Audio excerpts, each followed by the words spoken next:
नमस्कार. आज आपल्याला बघायची आहे जवसाची चटणी.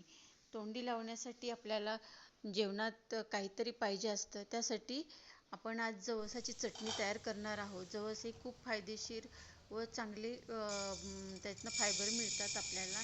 एक वाटी कढई गरम व्हायला ठेवलेली आहे. 1 वाटी जवस घेतलेला आहे. जवस निवडून स्वच्छ करून घेतलेलं आहे आणि ते छान असं मंद आचेवर भाजून घ्यायचं आहे. खमंग असं भाजून घ्यायचं आहे.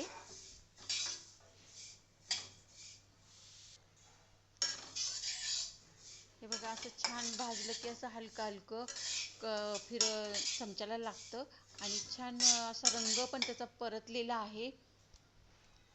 वास पण छान असा खमंग झालेला आहे. जवस पूर्णपणे असं भाजून झालेलं आहे आपलं. छान भाजल्यामुळे चटणी आपली 2 ते 3 महिने छान टिकते. लसूण घेतला 1 छोटी वाटी, सोलून घेतलेला आहे लसूण.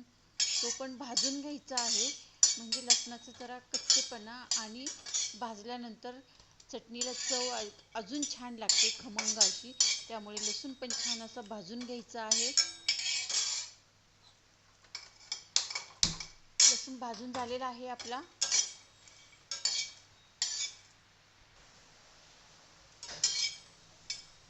त्यात तुम्ही खोबरं सुद्धा घालू शकता, पण मी इथे घातलेलं नाहीये, कारण पूर्णपणे मला जवसची चटणी करायची होती. त्यात जर तुम्हाला खोबरं आवडत असेल तर तुम्ही घालू शकता.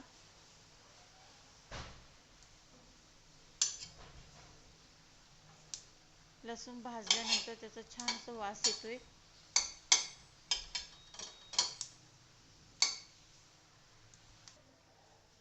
मिक्सरच्या भांड्यात काढून घ्यायचं आहे भाजलेले जवस.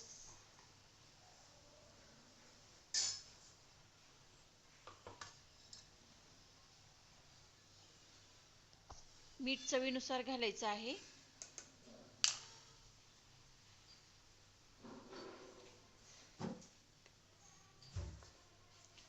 तिखट 1 चमचा घातले, तुम्ही तुमच्या चवीनुसार घाला.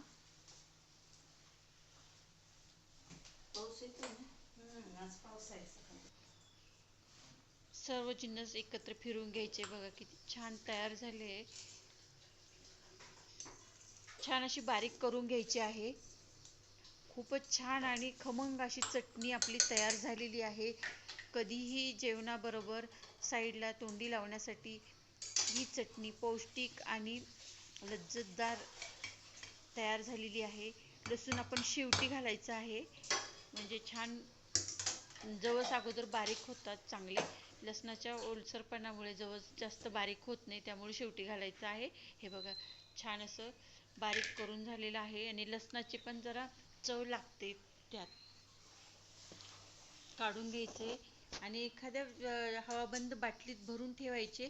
2 ते 3 महिने आरामात टिकते आपली चटणी आणि भरपूर होते. 1 वाटीची सुद्धा भरपूर चटणी होते.